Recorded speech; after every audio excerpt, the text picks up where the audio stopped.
ফিরে এলাম শিরডি সাই বাবার মন্দির থেকে।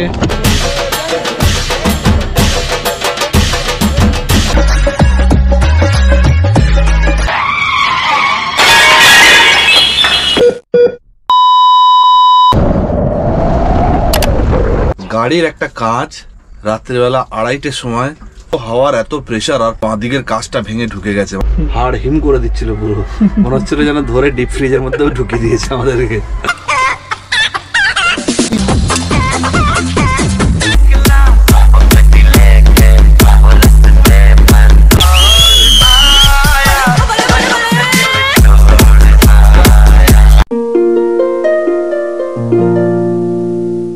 ফিরে এলাম শিরডি সাই বাবার মন্দির থেকে। আবার চলে এসেছি কান্দা মার্কেটে, যেখানে পেঁয়াজ লোড হচ্ছে আমাদের। ওইখানে গাড়ি আছে, ওখানে পেঁয়াজ লোড হচ্ছে। এই যে পেঁয়াজ প্যাকিং হচ্ছে এখানে বস্তায়। এদিকেও পেঁয়াজের গোডাউন, সব প্যাকিং হচ্ছে পেঁয়াজ।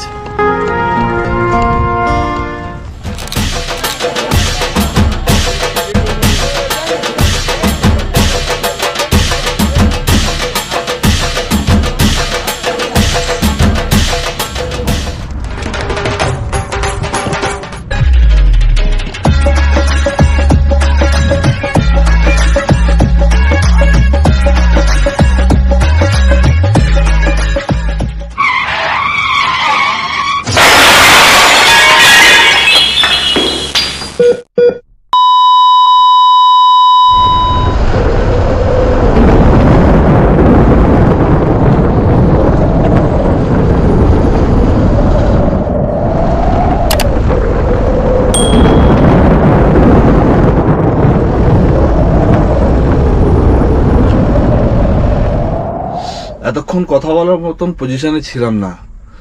গাড়ির একটা কাঁচ রাত্রিবেলা 2:30টার সময় ভেঙে গেছে, হাওয়ার প্রেসারে ভেঙে গেছে। মানে সমৃদ্ধি হাইওয়ে দিয়ে আমরা যাচ্ছি, গাড়ি 60-এর উপরে যাচ্ছে না, কারণ লোড গাড়ি।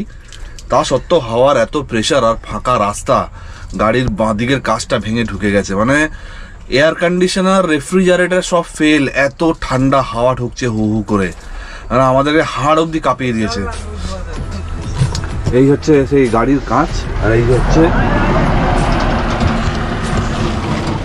ভেঙে দিয়েছে গাড়ির কাঁচটা হাওয়াতে।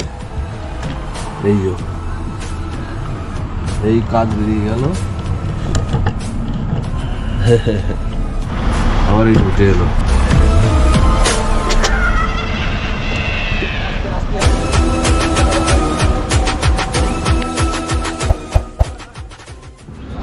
এই পেট্রোল পাম্পে একটু ফ্রেশ হয়ে দাঁত ফাত মেজে নিলাম। এরপরে আবার 80 কিলোমিটার পরে পেট্রোল পাম্প আছে, তার মাঝখানে কোথাও খাওয়ার জায়গাও নেই, কোথাও একটু রিফ্রেশ হওয়ার জায়গাও নেই। তো প্রবলেম হচ্ছে এটাই। আর যতক্ষণ না গাড়ি আমাদের ঠিক হচ্ছে ততক্ষণ তো আমরা এখান থেকে বেরোতে পারবো না। সঙ্গে থাকুন, আপনাদেরকে দেখাবো কলকাতা যাওয়া অবধি আমরা কী পরিস্থিতির মধ্যে পড়ছি আর কীভাবে কলকাতা যাচ্ছি। সঙ্গে থাকুন।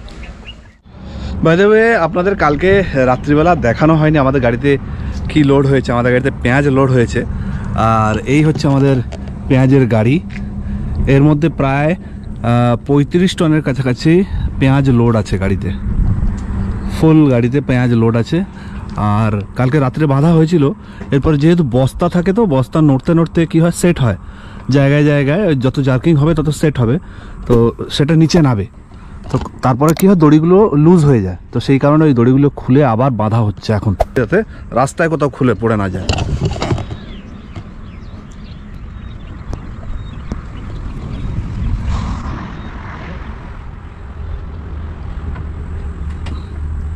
দশরথ আর কালু দুজন মিলে বাঁধ, কারণ আরটিও নিয়ম আছে যে একটা সার্টেন হাইট আছে, সেই হাইটের উপরে গাড়ি গেলে পার গাড়িতে 1000 টাকা, 1800 টাকা, 2000 টাকা জায়গা অনুযায়ী ফাইন হয়। তো সেই হাইটটাকে ওরা সেট করছে।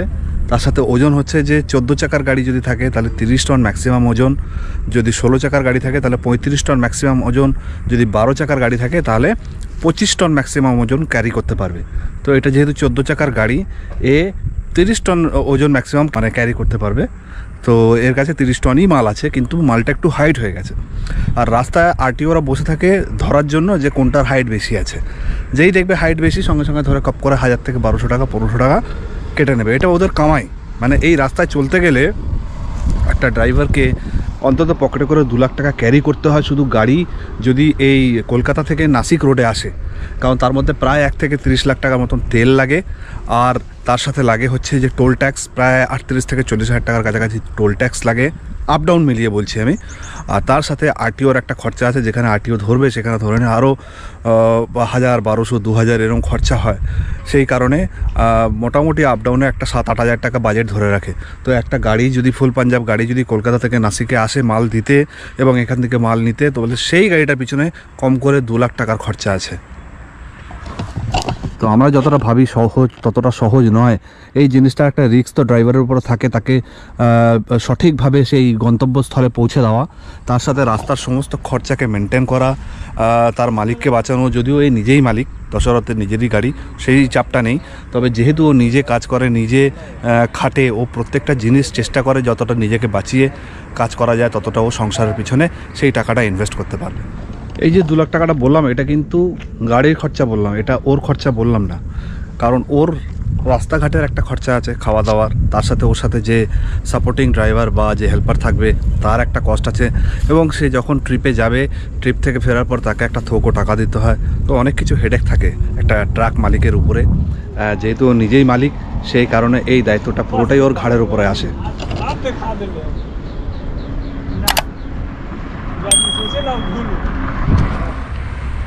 কালো কালো বডি বিল্ডার। কালো কত কিলো হবে একটা বস্তায়? 47 কিলো। বাপ রে বাপ, হ্যাঁ 50 কিলো অলমোস্ট। কালু চাগিয়ে তুলে দিচ্ছে। আরে জিও কালো কালো। এত কষ্টের মধ্যে ওরা কিন্তু জীবনের হাসি খুঁজে পায় এর মধ্যেই, কারণ ওরা কাজটা করতে ভালোবাসে। একটা জিনিস হচ্ছে, মানুষ সাদা কলারে বসে, চেয়ারে বসে, কম্পিউটারে বসে কাজ করে যতটা মনের শান্তি পায়, তার থেকে মানুষ যদি নিজের মনের কাজ করে কষ্ট করে হলেও শান্তি পায়, সেটা কিন্তু অনেক সুখের। হ্যাঁ, একটা ব্যাপার আছে যে মানুষ মানে কোন কাজটা করতে ভালোবাসছে। অনেকে আছে জোর করে কিছু কাজ থুপে দেওয়া হয়, সে হয়তো কাজের বসে করে, কিন্তু মন থেকে যদি কেউ কোনো কাজ করে খুশি থাকে, তার থেকে আনন্দের আর কিছু নেই। এতে কিন্তু দুজনের মুখে সবসময় হাসি রয়েছে।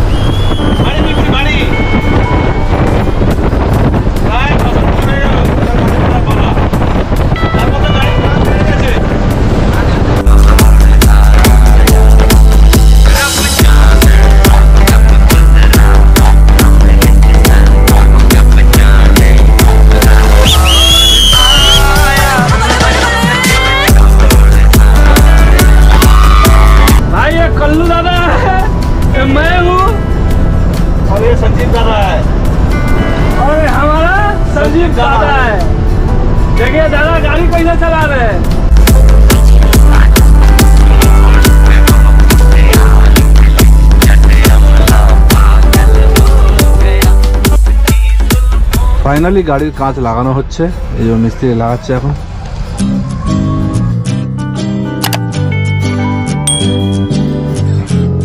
কাঁচ লাগানো হচ্ছে।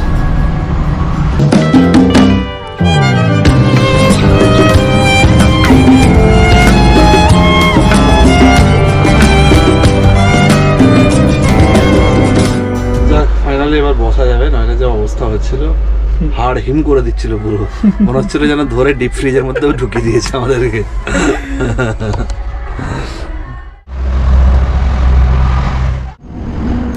আজকে 18ই ডিসেম্বর, আমরা বাড়ির পথে চলেছি।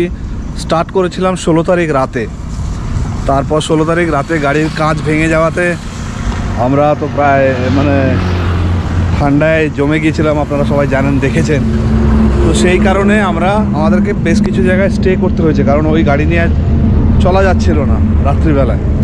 তো আলটিমেটলি আজকে 18 তারিখ আমরা ছত্তিশগড় এসে পৌঁছেছি। ছত্তিশগড় থেকে এখনও আমাদের ওড়িশা ঢুকতে মোটামুটি আরও ঘন্টা 2-3 লাগবে। তো ওড়িশা পৌঁছানোর পর আজকের রাতটা হয়তো থাকতে হবে গাড়িতে, কালকে বেলা 12টা থেকে 2টোর মধ্যে আশা করি কলকাতায় আমরা ঢুকে যাব।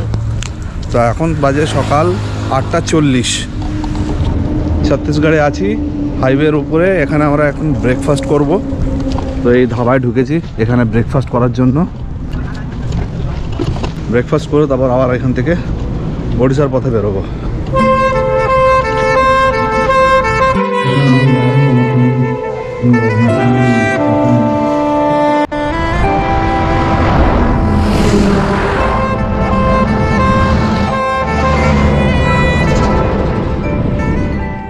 ছত্তিশগড় থেকে ওড়িশা বর্ডারে এসে ঢুকেছি। তো এখন ঘড়ির কাঁটা প্রায় 12টা বেজে গেছে, 1টার কাছাকাছি। আমরা এখন একটু এখান থেকে চিকেন কিনে নেবো, আগে গিয়ে স্নান করব, তারপরে চিকেন রান্না করে দুপুরবেলা ভাত খাবো।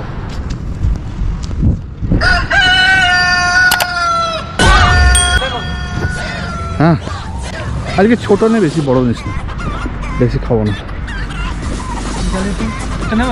হ্যাঁ হ্যাঁ, কত করে? देसी 450 रुपये केजी। চিকেন কাটিয়ে নিলাম, এই যে 750 মতন ওজনে হয়েছিল, কিন্তু কেটে কুটে বেরোলো 450। ঠিক আছে, আমাদের দুপুরে হয়ে যাবে 3 জনের, অসুবিধা নেই। একটু আলু ফালু আছে, আলু ফালু চাপিয়ে দিয়ে আলু দিয়ে চিকেন, দেশি চিকেন রান্না হয়ে যাবে। চলুন আপনাদেরকে রান্না হওয়ার সময় দেখাবো। চলুন, সঙ্গে থাকবেন। ভালো লাগলে লাইক শেয়ার করতে একদম ভুলবেন না। চ্যানেলে নতুন হলে চ্যানেলটিকে সাবস্ক্রাইব করে পাশে থাকার অনুরোধ রইল। আর সাথে সাথে পাশে থাকা বেল আইকন বাটনটিকে প্রেস করতে একদম ভুলবেন না। তাতে যখনই আমার নতুন কোনো ভিডিও ইউটিউবে আপলোড হবে, সবার আগে আপনারা তার নোটিফিকেশানগুলো পেয়ে যাবেন, আর ভিডিওগুলো আপনাদের মিস হবে না। চিকেন রান্না শুরু হয়ে গেছে।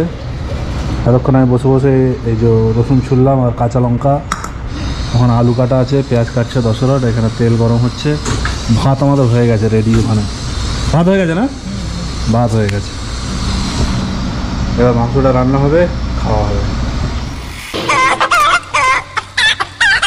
কী দেবে ওটা? পেঁয়াজ, শুকনো লঙ্কা, আদা রসুন কাঁচা লঙ্কা বাটা, সর্ষের তেল, এই যে আলু ভেজে রেখেছি। এরপরে আজকে মাংসের মধ্যে পাতি লেবু দেওয়া হবে।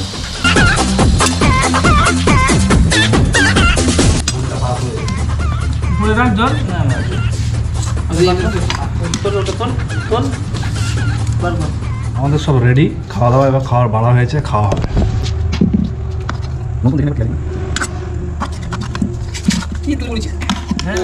কোড়ার মালটা তো ওরমই আছে।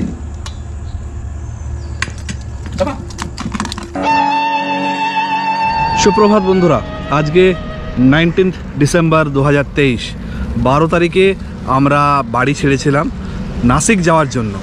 আর আজকে হচ্ছে ঠিক 8 দিন কমপ্লিট হলো। 8 দিন পর আমরা আবার বাড়ির পথে ফিরছি। আজকে 19 ডিসেম্বর। এই মুহূর্তে আমি রয়েছি বাংলা আর ঝাড়খণ্ডের বর্ডারের কাছে, কারণ কালকে রাতে আমরা ওড়িশা কভার করেছি।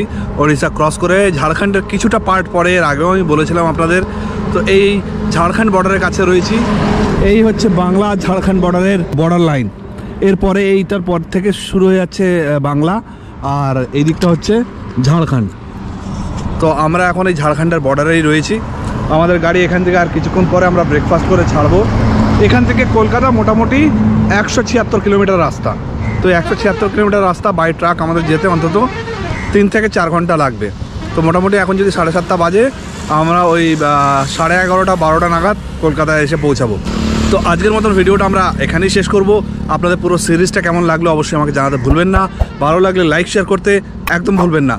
আর যে বন্ধুরা চ্যানেলে নতুন, আপনাদের কাছে অনুরোধ, আপনারা যদি এখনও চ্যানেলটাকে সাবস্ক্রাইব না করে থাকেন, তাহলে চ্যানেলটাকে সাবস্ক্রাইব করে পাশে থাকা বেল আইকন বাটনটিকে প্রেস করতে একদম ভুলবেন না।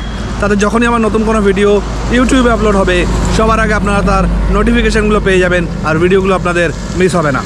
তাহলে বন্ধুরা, আজকের মতন এখানেই বিদায়। আবার দেখা হবে নেক্সট এপিসোডে নতুন কোনো ভ্লগের সাথে।